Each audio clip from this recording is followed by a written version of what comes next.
Hi, I'm Nikki. And I'm Megan. Welcome to the Grimdark Diaries. We're your geek gal pals obsessed with true crime and all things dark and disturbing.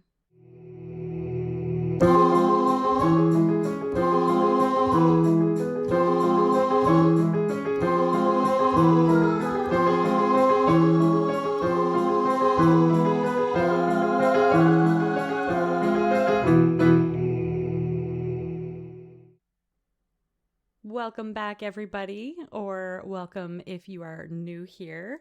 Hope you all had a wonderful day wherever you are. Well, I have a quick update for you all. Nikki, do you remember the story that we did with David Shearing, aka David Ennis, in our camping episode? Yeah, it really solidified how much I dislike camping. It did, and then I decided to book a camping trip after that. For some reason. Sadly, that camping trip has been canceled, but I digress. I still was really looking forward to it. It was a backcountry camping trip, which... That sounds like my nightmare. I've actually never done before, but I was really excited to do it. The guy who arranged it was like, I hope you're okay with, hearing a bear snort outside of your tent. And I'm like, I don't know. That doesn't really sound too appealing. And then he was like... He told me a story that he remembered one time a bear snout shape was pushed into his tent. And he's like, he was just laying there and he saw this bear push its face into the tent. And I'm like, oh my God, like, what would you do if it trampled over your tent? Like, I don't know. I don't know what I would do in that kind of case, but I don't know. No, that part terrifying. Wasn't too appealing, but I was really looking forward to the whole backcountry camping because I've never done that before, but... Anyway, that's been canceled. We have a potential new date for October. I feel like October will be cold, but I keep hearing that it's the perfect time to go camping. So I guess if you dress right, I have no idea. Anyway, so my update is this month, David Ennis was supposed to get a parole hearing, and sometime in July, I can't remember the exact date, but July 2021, he was supposed to have a hearing date to do a full parole review, and that date has now been pushed to September 2021. So it says a contributing factor to this delay is that this offender has submitted an application for day parole. In essence, he is not ready and is now filling other applications available to him in order to get around a failed full parole decision. But it doesn't stop there. He can also apply for reduced security, meaning a downgrade from medium security to minimum security, as well as unescorted temporary absence. This is completely unacceptable. Yeah, I don't think that's a good idea. So I don't remember the exact number that the petition was at when I first initially did this story. I think it was around 73,000. And I am going to repost this petition in the show notes for this episode. So if any of you, if you haven't heard the story, go back and listen to our camping story. It was called Just Don't Go Camping. So go back and listen to that episode. And it was all about David Shearing, who now goes by David Ennis, and in BC. And he will now be up for his full parole review in September of 2021. We're trying to get this petition up to 150,000 signatures. And right now it's at 98,000. So we're getting there, but still have a little bit of a ways to go. So feel free to click that link and sign that petition. So Nikki, what do you have for us this week? I have some pretty wild stuff for you. Oh gosh, really? Always. I mean, always. Of course you do always, but especially this week. Yeah, I had a lot of fun looking for my case today. Oh, good. Oh, yeah, you had the Witchcraft and Wizardry. Yeah, thanks to Megan's awesome rolling skills. That's right. I got to pick my own theme. God, I get to roll my own episode today, and I'm really scared. I hope it's a crit one, and then I get to assign your category, and it'll be funny. Oh, I can't wait. Yeah, so my theme was witchcraft and wizardry, which is something I'm super into. Like, I love kind of certain things that fall into that witchy category. So then I was struggling when I was looking for a case because I was searching stuff and all kinds of articles were coming up about witch trials and stuff like that in history. And then I found that very fascinating. So then I'd start to read articles and then I'd get sidetracked and it would be not really true crime really related, like not something I could do a story on. So then I just now we're just doing a history lesson. Literally, I was just reading article upon article of like the Salem witch trials, which I find very fascinating, but I've heard a lot of podcasts on that, so I wasn't going to cover that. But it was very fascinating, and I feel like I've learned a lot about witches through history. Still very, very interesting, even though it's been done and done again. Oh, yeah. I always find everybody has a different angle to go on, though. So yeah, I agree. Well, you know how much I love a vintage era? I do, absolutely. Everything you will soon own. Yeah. So today we are traveling back farther than we have ever traveled before at Grimdark. Oh, no way. Okay. Yes. We're going to wibbly wobbly timey-wimey all the way back to France in 1678. Wow. Okay. 1678. Yeah, we're going way, way back. Jeez. All right. Cool. Love it. The Parisian police received an anonymous tip that there was a plot to poison the king. At the time, it was King Louis XIV. Authorities took any threat against the king very seriously, so they started an investigation right away. That sounds about right. Yes. This led them to find a criminal, magical underworld happening right under their noses. Excuse me? Yes. Okay, this is very interesting right off the hop. In the capital city, there was a huge market for magical services and items, and it was a booming industry at this time. When they started digging into this, they found that there was a whole community of sorceresses, magicians, renegade priests, and they were all involved in the sale of spells, magical charms, performing rituals, and more worrisome was selling poisons. Ooh. These poisons were often called inheritance powders. What? Yes. Okay. I'm pretty sure they were called inheritance powders because you use them to kill somebody and then you inherit their stuff. Okay, well, that makes sense. Yeah. As a name, I like it. It's, you know exactly what you're getting. Fair enough. Yeah, exactly. These were often made of a combo of different ingredients, stuff like desiccated toads or blood and clippings of fingernails and weird stuff. But then the main ingredient was often arsenic. That's all you needed. Right? Yeah. I don't think you needed the desiccated toads, but no, just a little, a little sprinkle of flavor in there. Yeah, exactly. Gross. What was most surprising to authorities about all of this was the range of customers. So it spanned the entirety of the social hierarchy. So it wasn't just commoners seeking love potions. All kinds of high-ranking people and noble people were also flocking to this Diagon Alley-esque market of magic. Okay, I love that. You might be thinking, Megan, what kind of items could you purchase from a magical underworld? Yes, I am wondering about this. What kind of items can you buy? The answer is pretty much anything you could dream of. A vanishing cupboard?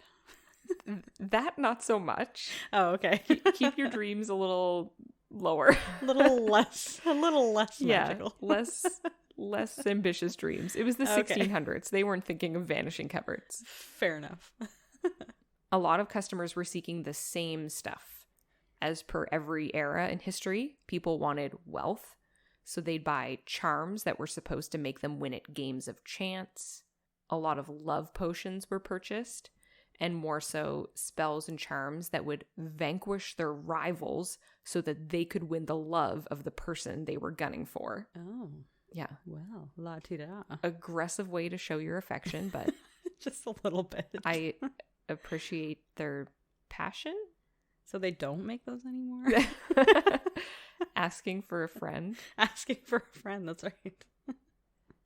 Having a high social status and power was very important in these days. So a lot of people would buy things that they thought would help them win in battles or kind of help them get more prestige. I even read about a duke that wanted to impress the king, and kind of make his power known. So he bought some kind of a charm that he thought would make him impervious to swords, like getting stabbed with a sword. Really? Yeah. Like invincible? But just to swords? Magical armor? I guess. Just to swords. Yeah. I didn't read that he tested how well that charm worked. I'm assuming he didn't. I assume not. He just probably assumed it worked. Yeah. Some people just straight up wanted to get rid of people that they didn't want around anymore. Like annoying relatives, rivals, whether it be, in business or just life, unwanted spouses. So one thing that was popular was buying a shirt treated with a type of arsenic that would leach into the wearer's skin and poison them to death. Oh my gosh. Yeah. What a horrible way to go. Right? After you think like... you just got a cute new shirt. Right? Oh man. Careful of your next random mystery shopping experience from wherever. Yeah, we promise when we sell merch, our shirts will not be laced with arsenic. No, we promise. Probably not. Grim dark promise. Yes. There's always a chance. We cannot guarantee 100% that they are not. We don't know. We'll do our best. Yeah, that's right. 100% we will do our best. I mean, our best might not be great, but it's the best we got. That's right. It's all you're getting from us. Sorry. So even better than a poisonous t-shirt was an enema solution that was made with mercuric chloride to poison someone. Enema? Yeah. Don't ask me how you convince somebody else to take an enema, because I am very unsure. Well, maybe they had the black market enemas because doctors were not. So I don't know. I guess. I don't know why you would. Not so... Yeah, but somebody would have to buy this poisonous one and give it to you, and it'd be somebody that probably didn't like you. So why would you be like, fair. Absolutely, let me take this enema that you gave me? Trying to justify where there is no logic. Yeah, I don't know. Maybe it was a lot more trendy then. Like instead of happy hour martinis, they had like happy hour enemas. I don't know. Happy hour. Oh my gosh. Happy hour enemas. There we go. Yeah. Let's bring that back. That's right. Bring it back like it was a thing. Yeah, instead of a hangover the next day, you'll feel great. That's true. And you'll probably be a few pounds lighter. Yeah. Whether it's laced with arsenic or whatever. Yeah, just else. Don't get the poisonous enema. That's right. It's fine. The demand for poisons in this time was high. And this, Megan, you okay? I'm sorry, I'm losing it. The enema really got you, did it? I just keep picturing it over and over again. Oh my god, who are you picturing receiving the enema? No, not actually receiving. Just like trying to convince your friend to have an enema or your non-friend. Yeah. Just picturing all of my acquaintances or people I'm not a huge fan of trying to convince them to have an enema. Yeah, if Megan asks you to use an enema, don't do it. Just don't. Oh god. I'm sorry. Now I'm tearing up. It's gonna be one of those episodes. I guess so. Yeah. We're rough right out of the gate. Yeah. Okay. Poison enemas. Got it. Poison enemas. So yep. The demand for poisons was really high in this time. This whole investigation and eventual court hearings and criminal charges would eventually be called the Affair of the Poisons. Woo. Super original name. I like it. It sounds kind of... Do you actually? It sounds like a steamy novel or something. The Affair of the Poisons? I guess. You don't think that sounds like a steamy romance novel? No. Well, I mean, I guess it could be. Now we know what I find sexy and what Megan doesn't find sexy. She was more about the enemas, but sure. You're about affairs and poison. Yeah. Okay. Yeah, that's fair. Yeah, there you go. During the Affair of the Poisons, there was one lady in particular that really had the spotlight on her from authorities and from the public. Her name was Catherine Monvoisin, also known as just Le Voisin. Ooh. Yes. Fancy French accent you got there. Hey, thanks. I took French in elementary school. Did you? Yeah. It stuck with you really well. Thanks. Got that accent down pat. Yeah. I can ask to go to the bathroom and to have a drink of water. I know how to say, I don't understand. Je ne comprends pas. That's right. See, you know that one too. Mm-hmm. That's the one you really only need to know. Yeah. Catherine was born in 1640, and there's not much known about her early life other than it wasn't an easy one. Her family was very poor and struggled to earn an income. So by the age of 9, Catherine had mastered selling fortunes to noble people. I appreciate her hustle at the age of 9. That's pretty strong hustle at the age of 9. Right? Wow. Reading palms, telling futures at the age of 9. Yeah, I feel like I struggled to get any of my nieces or nephews at the age of 9 to even like sweep the floor. Any kind of work whatsoever was demanded with money or ice cream. Yeah. I mean, she's like the 1600s version of a lemonade stand, but she's just going to tell your ding-dang future.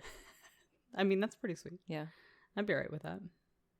When she was 20 years old, Catherine married a jewelry merchant named Antoine Montfaucon. That's when she took his last name, so that wasn't her born name, that was her married name. It turned out that marriage and her husband were not quite what she was hoping for. Antoine was in a lot of debt and his business was failing. She found him to not be a good businessman and was not reliable. Catherine refused to go back to a life of poverty, though.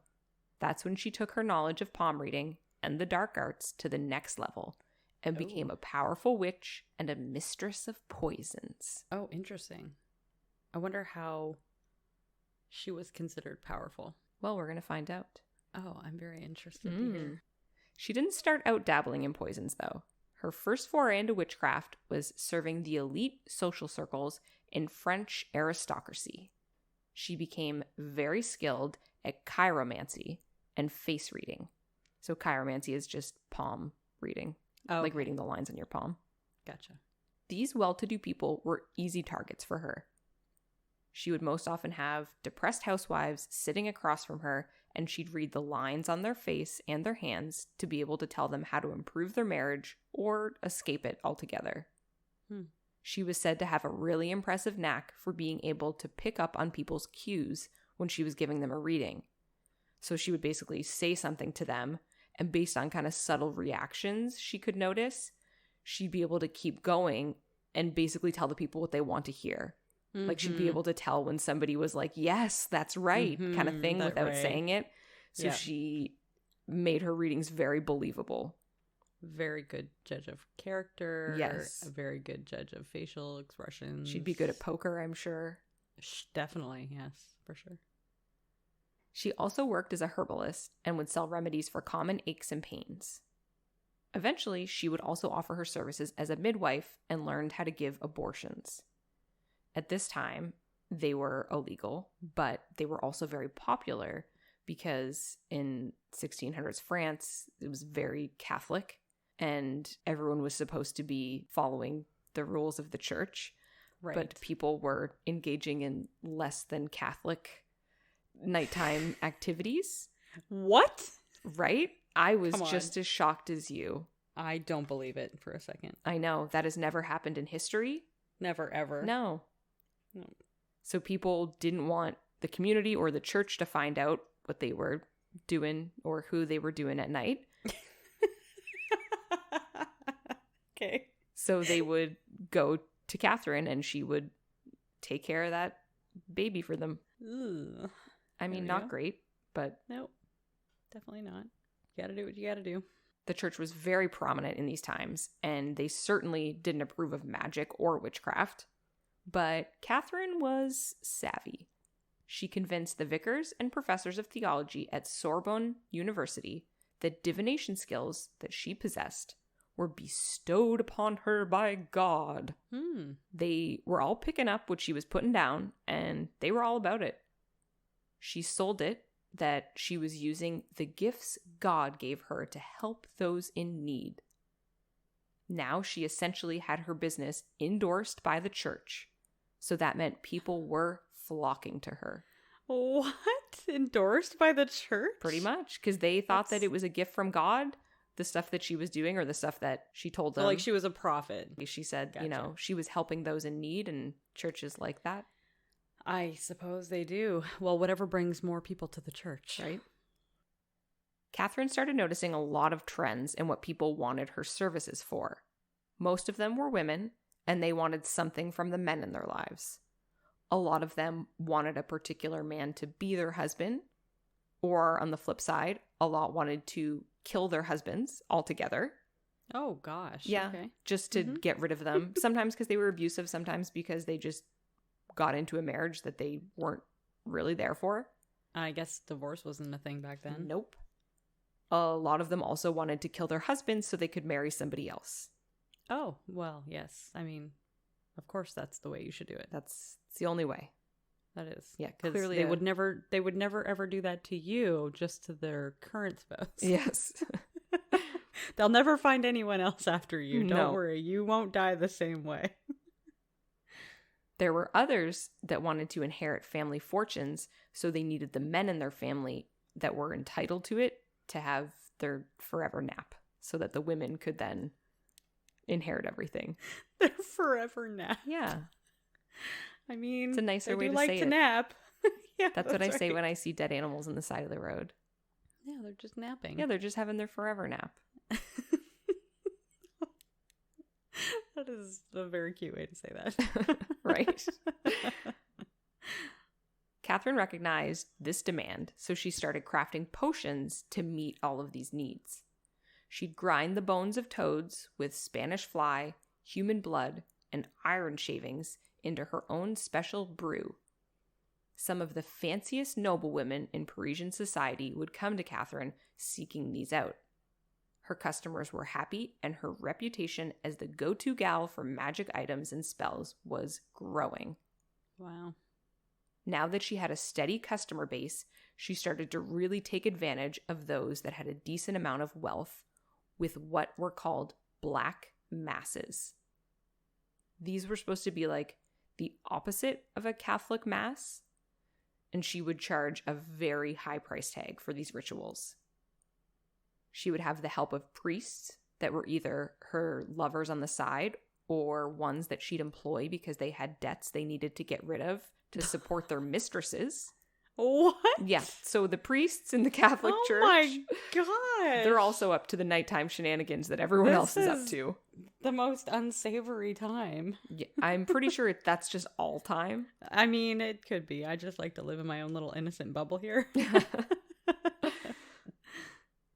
So they would perform these black masses in catacombs underneath Catherine's home. The women wanting the ritual would lie down naked and be the altar for the mass. They would hold black candles in each hand, and a chalice would be placed on their stomach. The priest would perform satanic rites over her body and then would spill the blood of a newborn baby into the cup as the woman prayed to the Dark Lord. The newborn baby? Yeah. Would they kill a baby for this? Well, Oh no, I don't want to know. so I looked into it because when I first read that, I didn't understand how you just have like a supply of newborn baby Yeah. blood. Yeah. But turns out her business savviness was far-reaching. Oh god. So in order to make sure she had a steady supply of newborn baby blood, she opened a home for unwed mothers. So she would help these women with their unwanted pregnancies. She would perform abortions or would help women that were of a lower social class to get rid of their babies after they'd given birth.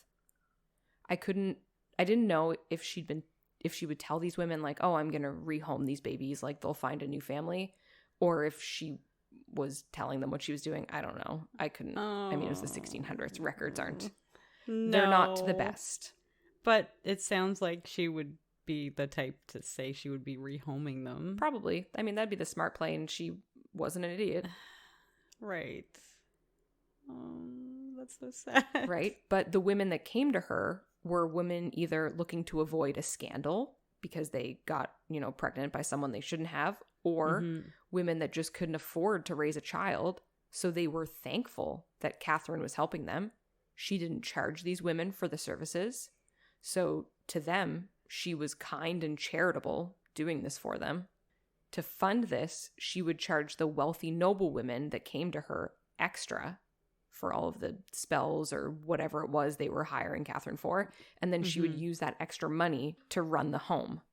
So it would be free to the women coming. Wow. Yeah. All right. I don't condone what she was doing, but man, she had her business. She sounds like a all very figured out. smart businesswoman. Very much so. I don't agree with the business exactly. No. But... Catherine ended up having so many clients that she actually had to build a network of trusted colleagues to help her with all of the requests she got. Wow. Booming business. She worked with fortune tellers, alchemists, divination masters, and she would contract work out to them depending on what their specialty was and what her clients were requesting. With how great business was going, Catherine started to really only take on the higher paying clientele. She worked her way into quite the lavish lifestyle. She wanted to make sure people knew she was the real deal, so she'd buy expensive velvet robes and trim them in gold to have that kind of like allure of being, you know, in a cult? Witchy. Oh. Sorry. There's no cult here. Oh, no. Okay. That's not a cult is a very definition. Are you confusing cult and occult again? No. No, I'm not, Nikki. Shut up.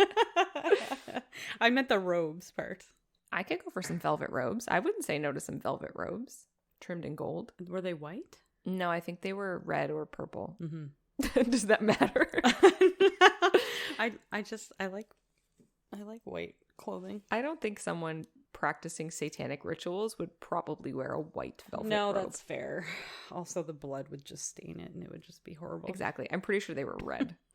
That would make sense. Hide the blood, I guess. Yeah. Ugh. She ended up making quite the fortune from her business.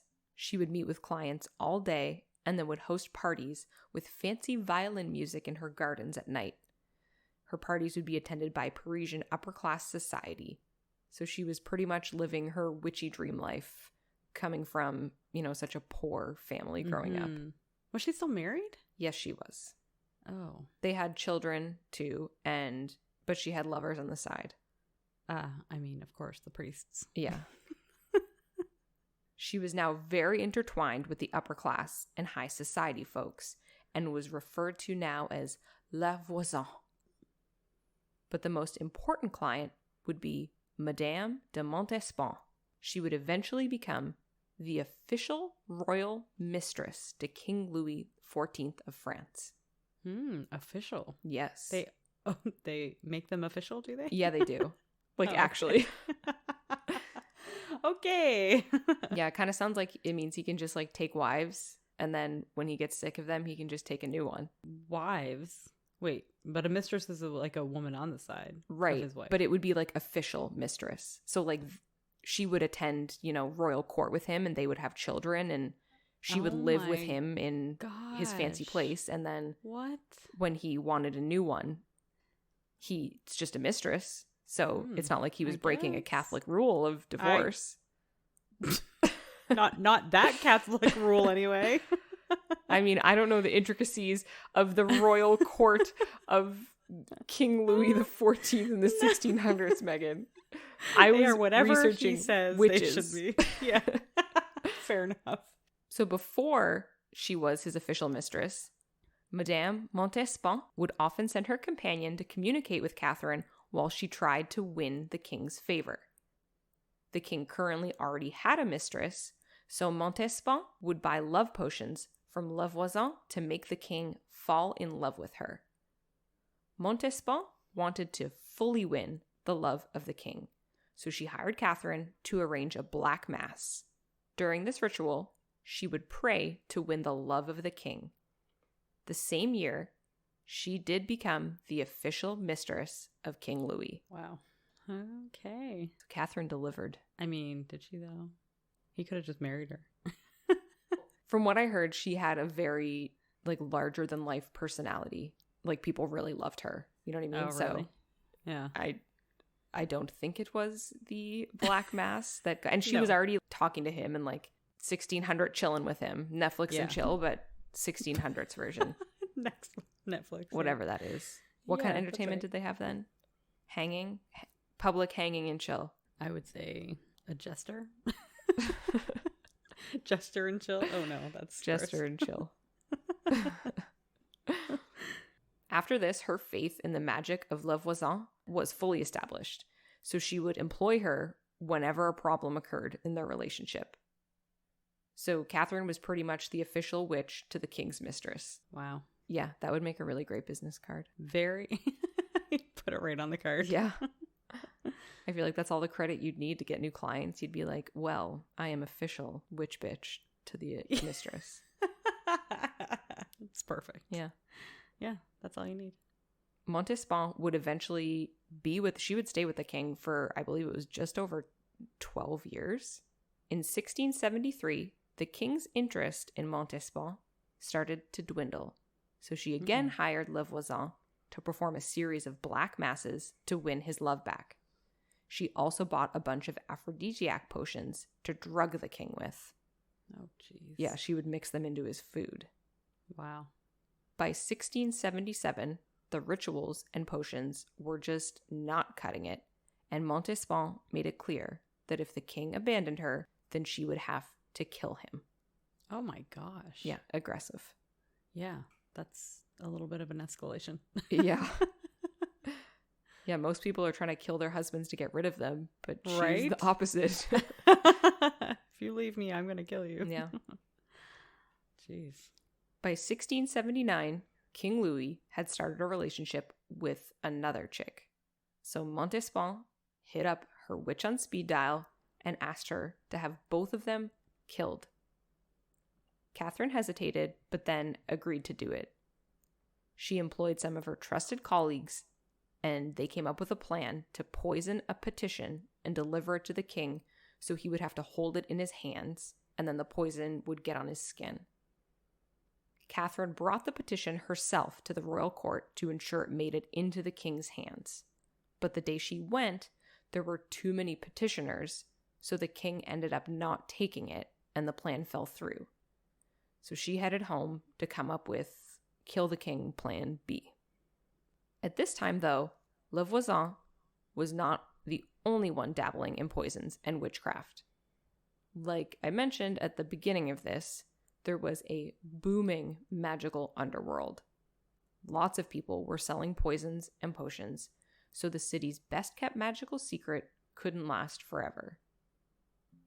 The beginning of the end for it all seems to have started with the trial of a woman who was accused of working with her lover to murder her father and brothers so that she could inherit the estate.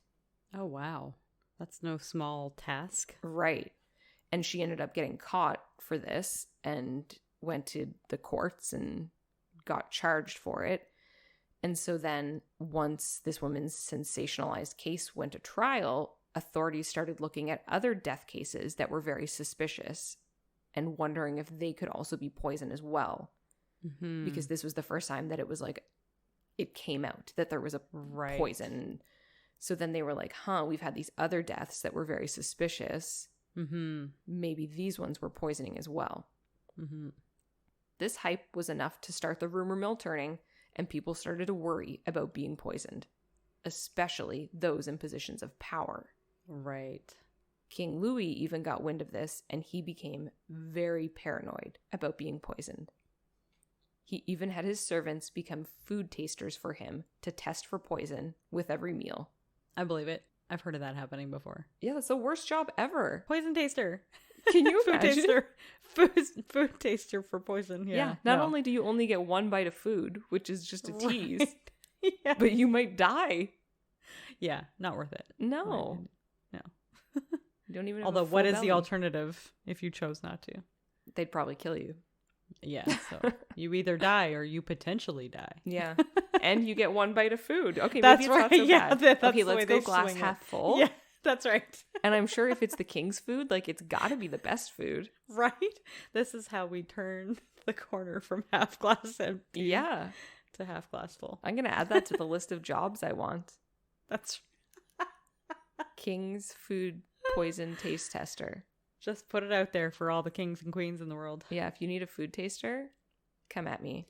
But I'd be Nikki like, is your oh, gal." wait, I think maybe it's poison. Let me eat some more to be sure. Yeah, that's right. And when the whole plate is gone, Yeah. you can feign your death. Yeah. I'll just like pretend to pass out sometimes and I'll be like, that one was poison. I'm Yeah. just very strong.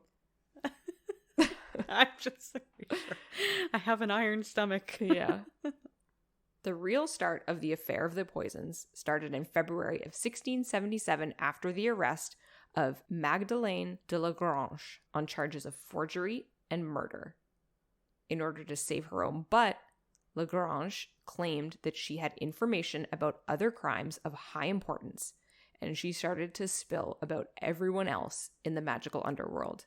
Oh, snap. Yeah. You gotta snitch. Right? Well, you're going to see that this is just a waterfall of snitches. Oh, no. Yeah, if snitches get stitches, everyone's getting stitches in the magical Yeah. underworld. As they should. Yeah.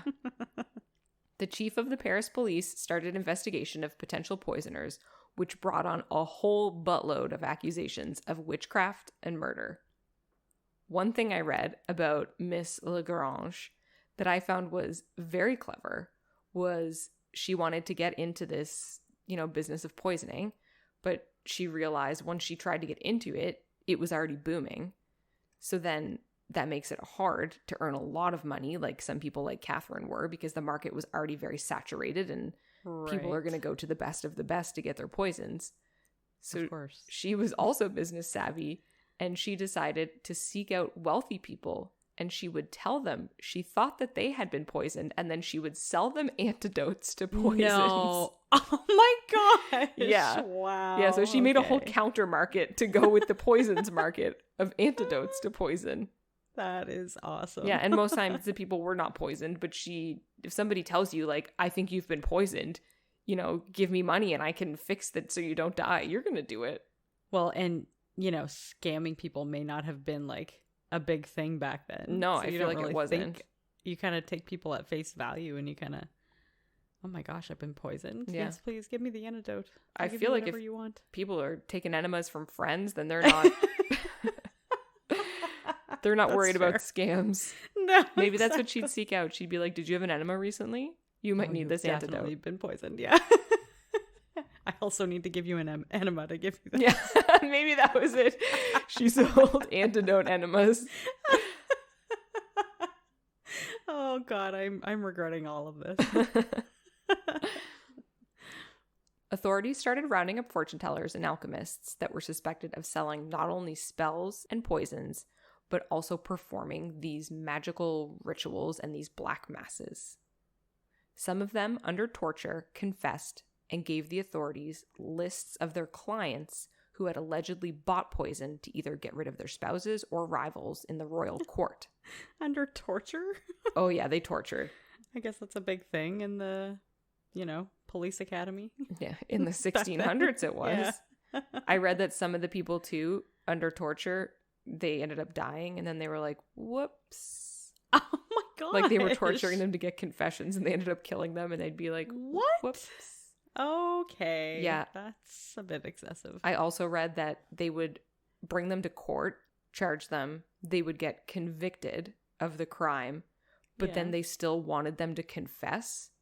I don't know if it was like to free their souls of executing somebody. You know what I mean? So then they would torture Mhm. after the person was convicted, Right. even though they denied whatever the charges were, they would then torture them until they confessed. Oh. And then they would just kill them anyway. Well, that doesn't No, I'm right there with you.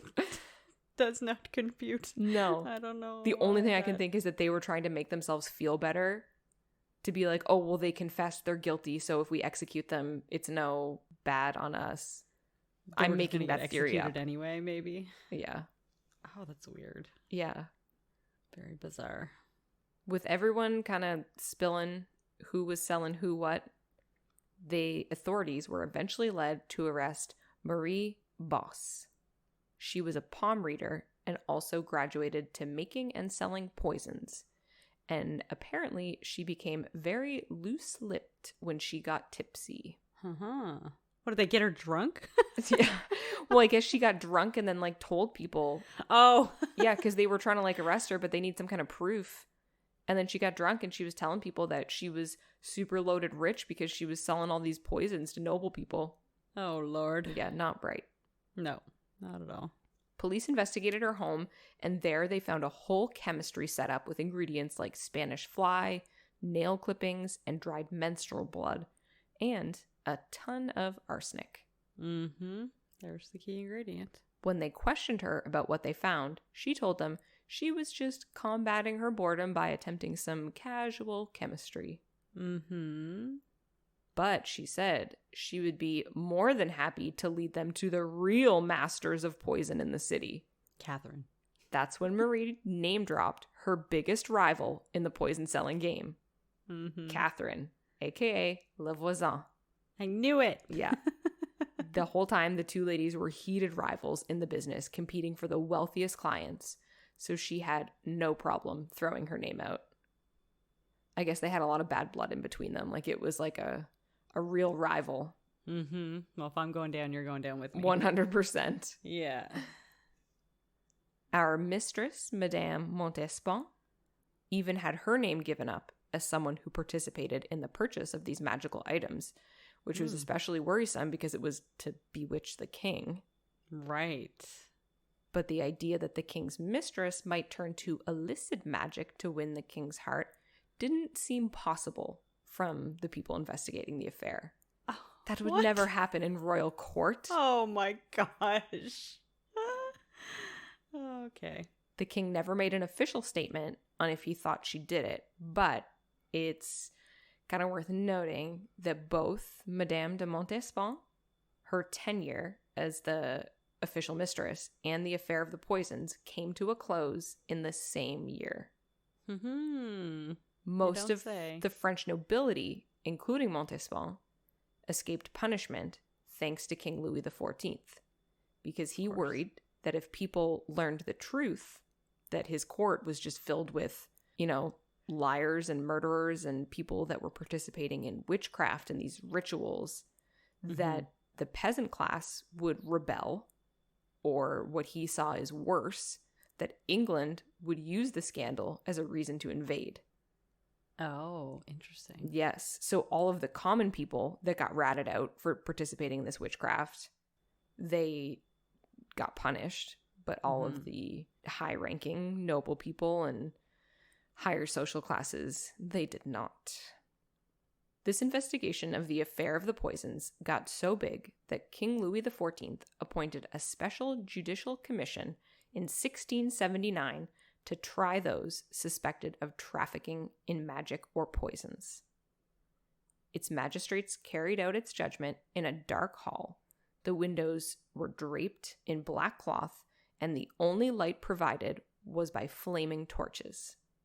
These torches lent the tribunal its unofficial name, the Chambre Ardente, or the Burning Chamber. Ah. By the time the king dissolved the commission 3 years later, it had investigated over 400 people, sending 36 to their deaths, Whoa. 4 to the galleys, and 34 into exile. Oh my gosh. Yes, all from this Holy affair of the smokes. poisons. Wow. That's quite the scandal right there. Yeah.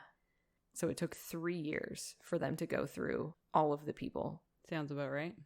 Our girl, La Voisin, was sentenced to be executed by being burned at the stake for her crime of witchcraft. Oh, wow. Yes. Okay. And so they brought her to court, and with all the evidence and testimony and everything, she was convicted. She was supposed to be then sent for torture to get a confession out of her, because she denied it. Mm-hmm.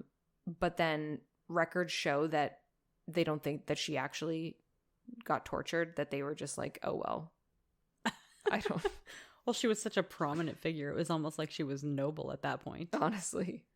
Well, that's the thing, is she was rubbing elbows with all of the fancy people. And they were even saying when they eventually did like arrest her and charge her, the commissioner or whatever, the head police guy of the Parisian police, he was very nervous to do so because she was very close with very high ranking people. Right. Exactly. She was pretty much the go-to witch for, you know, all of the people in the high court. Yeah. Definitely why she was given a different treatment for sure. Oh, yeah. On the 22nd of February, 1680, Lavoisin was publicly burned at the stake. Wow. Burned alive. Yeah. My brain just can't even comprehend how horrible that would be. No. That would be the ultimate worst way to go. No. I can't even. I did read one thing that said, and I'm like, girl, if I was going to be burned at the stake, I'd do the same thing. Apparently because she, you know, was so well known and had so many connections that the night before she convinced whoever was watching her in like the local jail to get her a bunch of food and booze. And she got like a little white girl wasted. Mm-hmm. And then it was said that people thought maybe she was still a little tipsy the next morning when they brought her out to be burned. And I'm like, I would be too. Whatever helps to numb the pain, I guess, a little bit. Yikes. It was thought that because she was such a big name in the business that they wanted to give her, you know, the harshest punishment they possibly could to act as a warning to other people who might want to follow in her footsteps. Yeah, use her as an example. Exactly, because she was the name that everybody knew. Like, if you search the affair of the poisons, like, she's the one that comes up. Well, and since it wasn't even a well-known thing or very popular to practice in, you know, magical dark arts and poison and all that stuff before she started doing it. Yeah. And then it became so popular afterwards. I feel like she was somebody that a lot of people looked up to. Absolutely. So and especially because she was so rich from doing it. Like, she went from dirt poor to very rich. Exactly. Which is why it was so alluring for people. Oh, yeah. It's believed she helped poison between 1,000 and 2,500 people in her career. Oh my gosh. Yeah. Wow. Okay, that's a number. Yeah. Louis XIV issued a royal edict in 1682 that both instituted state regulation of the sale of poisons and declared all magic to be fraudulent. Anyone who claimed to be able to perform it was banished from the kingdom, and magicians continued to be persecuted in royal courts. Wow. Well, but aren't jesters don't jesters practice magic? No. Or they just do the song and dance thing? Yeah, they're funny. Funny. Oh, yeah, jesters they're the ones are that funny. do the funny things. Yeah. Oh, yeah, that's why they look like clowns. Yeah. I guess I was just thinking of like magic tricks that people would, I guess they didn't do that in the castles for the king and the queen. Magic tricks and stuff. I guess not for Louis. Maybe not. I don't even know when that would have become acceptable, because it's not technically, it's just like an illusion of the eye, right? It's not actual magic, so. Yeah, but it looks like magic. It does, yeah. I guess that I don't know. Yeah. I don't know when that became acceptable, I guess. Yeah, I didn't look any further past that, but that. No. Because I mean, I'm sure that magic was allowed again at some point, but. Yeah. That was where Lavoisin's story ended. Interesting. God, that is so fascinating. I find that stuff super fascinating. Me too. It's, if anyone's interested, like, all you have to Google is the affair of the poisons, and there's so much more detail about all the people involved and the stuff they were doing. Like, I barely scratched the surface. I bet. It's very interesting if that kind of thing. If 1600s witches are your hot jam, then Google that. Yeah. I've always been fascinated by that because it always felt so much more real, yeah. I guess. I don't know why, but, you know, you always want to hear stories where, you know, where it was like Charmed or something, where the witchcraft was absolutely like super real, or, you know, but that they were for good reasons, not for bad reasons. Like, you don't want people to be poisoned or. No. And I mean, some people were going for good things. Yeah, love potions and yeah, I don't remember what else the anti-sword stab charm. Anti-sword stab charm. Yeah. That was a great name for it. Thanks. You should patent that. Yeah, you can buy them at our merch store that That's doesn't right. exist. And it will definitely not be laced with arsenic. And don't test it. Just believe us that it works. That's right. And That's just right. don't ever test it. That's right. Yeah, exactly. It's got the Grimdark seal of approval, Yeah. which means nothing, but No.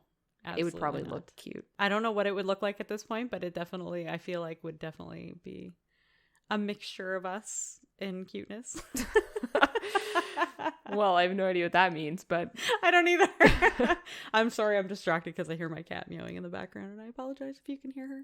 So, is it my turn to roll? it is your turn to roll. Yay! Let's see if you can get another nat 20. Well, so since I rolled your nat 20 last week, I have left the die alone and touched it not since rolling the 20, and it has been on 20 since I rolled it. And I'm hoping that means it's going to be good luck for rolling a 20. I always leave whenever I'm playing Dungeons and Dragons, I leave my die with the number I want always facing up. Oh, really? Yeah, I want my die to be very comfortable with that 20 up or that 6 up or that 8 up. I always leave my the number up on the die so that I know what die it is.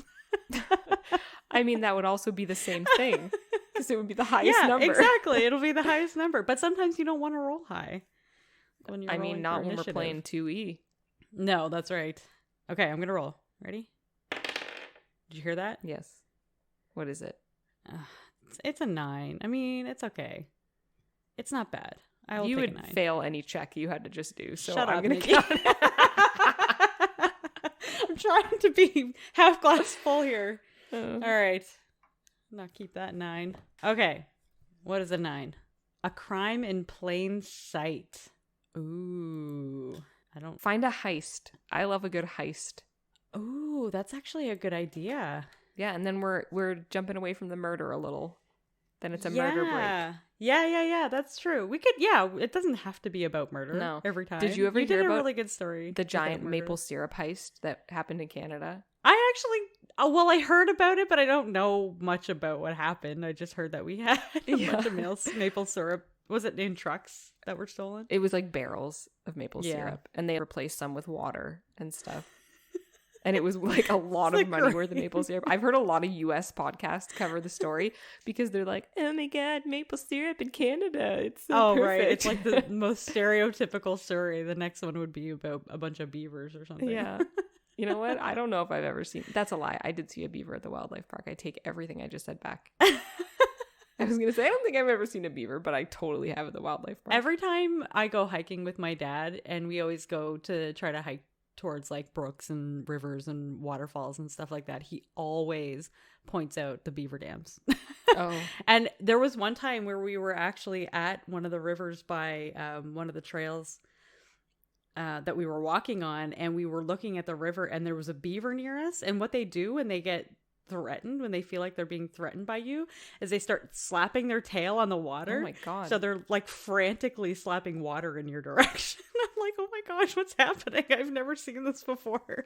I've always seen them like swimming by and stuff over to their little dam area, but I've never seen them feel threatened and like start slapping their tail on the water. God. Oh my gosh. Grimdark beavers. A little bit aggressive. Grimdark beavers. Not the kind you think. You can find those in our merch store that doesn't exist. Yeah, that's right. Along with Grimdark branded maple syrup. That's right. None of those things will be laced with arsenic. No. I tapped the tree myself. We need that disclaimer on everything now. Yeah, anything we sell not laced does with not arsenic. contain arsenic. Probably not. Right. Probably not. Well, that got sidetracked. So, crime in plain sight. Yes, a crime in plain sight.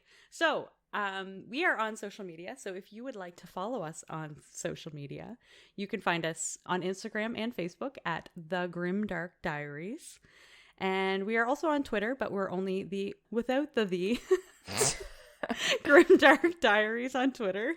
And we also have an email. So if you want to send us an email and tell us all your stories, or if you would like to, tell us anything about witchcraft and wizardry that you have going on in your home life, or about you can your beavers, email us. Or about your beavers.